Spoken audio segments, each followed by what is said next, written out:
బంగ్లాదేశ్లో షేక్ హసీనా ప్రభుత్వం పడిపోయిన తర్వాత అక్కడ హిందువుల మీద దాడులు జరిగాయి సార్. ప్రపంచ దేశాలన్నీ ఖండించాయి. అండ్ రీసెంట్గా అక్కడ ఇస్కాన్కి సంబంధించి చిన్మయ్ కృష్ణదాస్ బంగ్లాదేశ్ జెండాను అవమానించారని చెప్పి ఆయన్ని అరెస్ట్ చేశారు సార్. ఆ తర్వాత హిందూ ఆలయాలపై నిన్న ఒక 3 హిందూ ఆలయాలపై అక్కడ దాడులు జరిగాయి. దీని మీద పవన్ కళ్యాణ్ రెస్పాండ్ అయ్యారు సార్. పాలస్తీనాలో గొడవలు జరిగితే పాత బస్తీ నాయకులు మాట్లాడతారు, కానీ పొరుగు దేశంలో హిందువుల మీద దాడి జరిగితే ఎవరు ఎందుకు మాట్లాడడం లేదు, సైలెంట్గా ఉన్నారు ఎందుకు అని చెప్పి ఒకసారి బయట.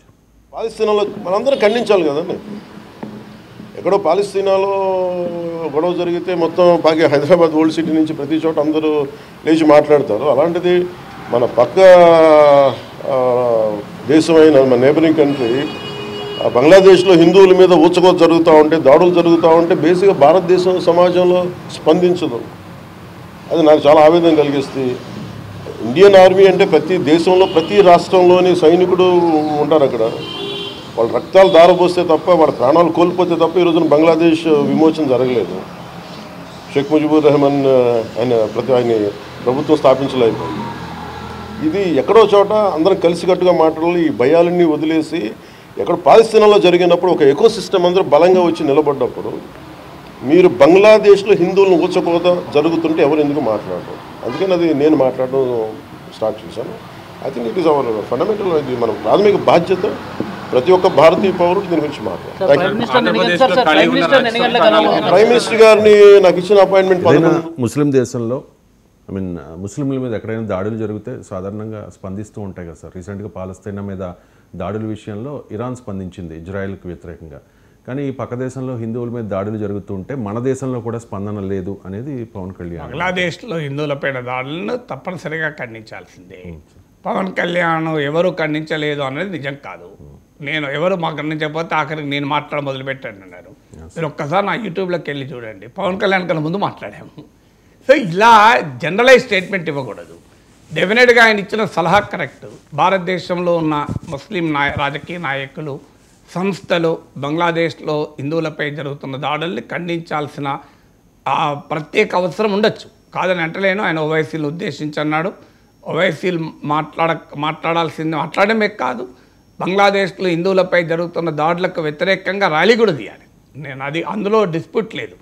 కానీ మీరు కూడా పశ్చిమాసియా అంటే అదేదో ముస్లిం సమస్యగా, ఇప్పుడు పాలస్తీనాపై దాడి జరిగితే ఇరాన్ వచ్చింది. ఇరాన్ ఇరాక్ యుద్ధం చేసుకున్నాయి. ఇరాన్ ఇరాక్ ముస్లిం దేశాలు కావా?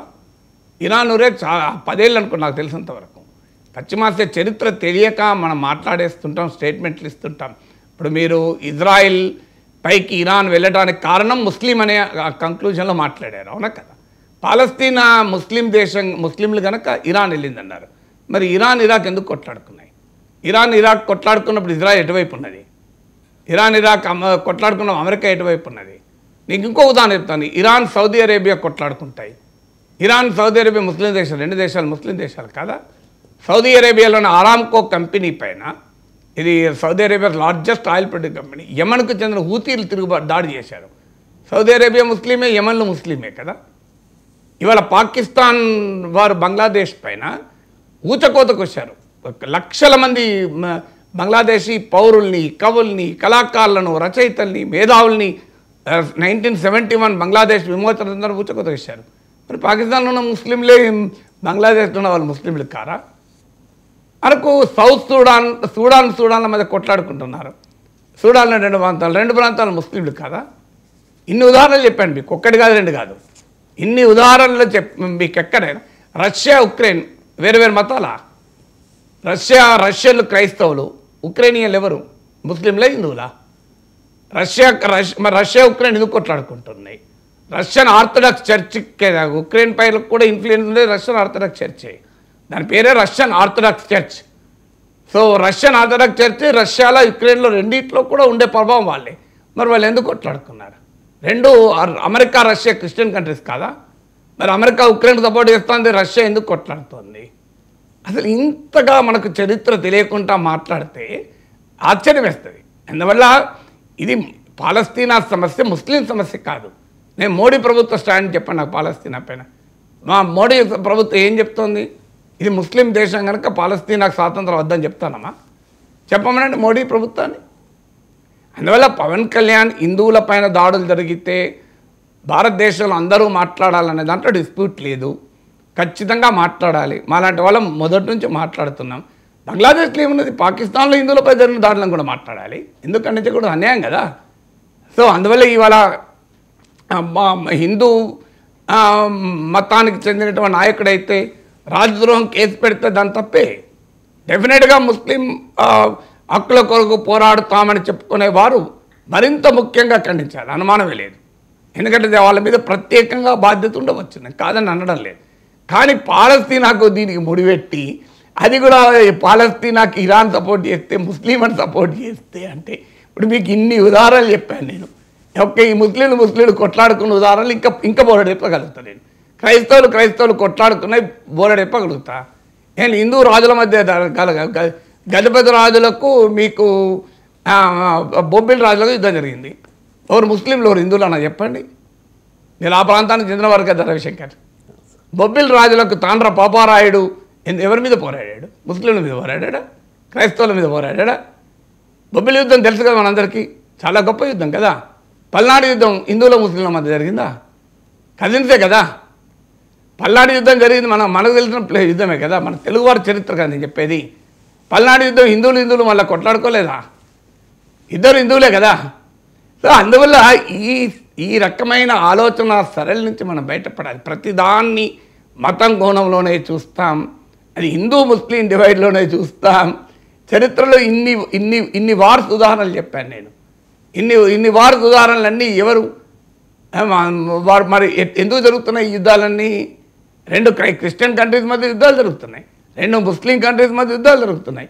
అసలు దేశము మతం ఒకటే అయితే ఇన్ని ముస్లిం దేశాలు ఎందుకు ఉండాలి? క్రిస్టియన్ మెజారిటీ దేశాలు ఇన్ని ఎందుకు ఉండాలి? భారతదేశం నేపాల్ కలిసిపోవాలి కదా, నేపాల్ మెజారిటీ హిందువులు, భారతదేశం మెజారిటీ హిందువులు. అసలు ఇన్ని రాష్ట్రాలకి ఎందుకు ఉండాలి? సో అందువల్ల ఎక్కడికి పోతున్నాం మనం? ప్రతిదాన్ని మతం కోణంలో చూసి పాలస్తీనా సమస్యను కూడా పాలస్తీనా ప్రజల ఆ మాతృదేశ ఆకాంక్ష.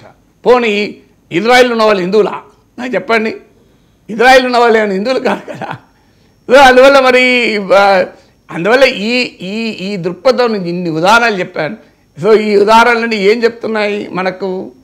సో ఈ ఉదాహరణలన్నీ ఆఫ్ఘనిస్తాన్లో అంతకుముందు ఉన్న ప్రభుత్వం ముస్లిం ప్రభుత్వం, ఇప్పుడున్న ప్రభుత్వం ముస్లిం ప్రభుత్వమే. మరి ఎందుకు కొట్టాలు జరిగినాయి?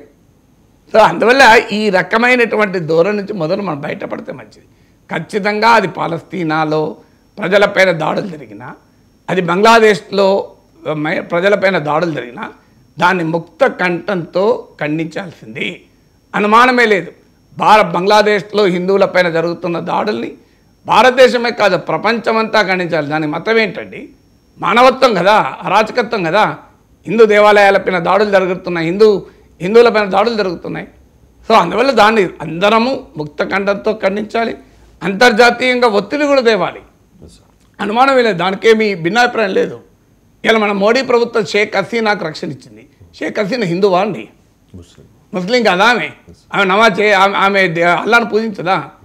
మన మోడీ ప్రభుత్వం పవన్ కళ్యాణ్ ఎందుకు షేక్ హసీనా ముస్లిం పంపియండి అని అంటలేడు? పంచాయతీ అక్కడే కదా ఇప్పుడు మనకు వాళ్ళకు. మన షేక్ హసీనాకి ఎందుకు ఇస్తున్నాం? మన షేక్ హసీనా ముస్లిమే కదా.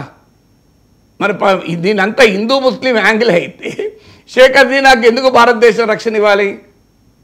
మనం వాళ్ళ ఇవ్వాల్సిన అవసరం లేదు కదా, మనకేం పని?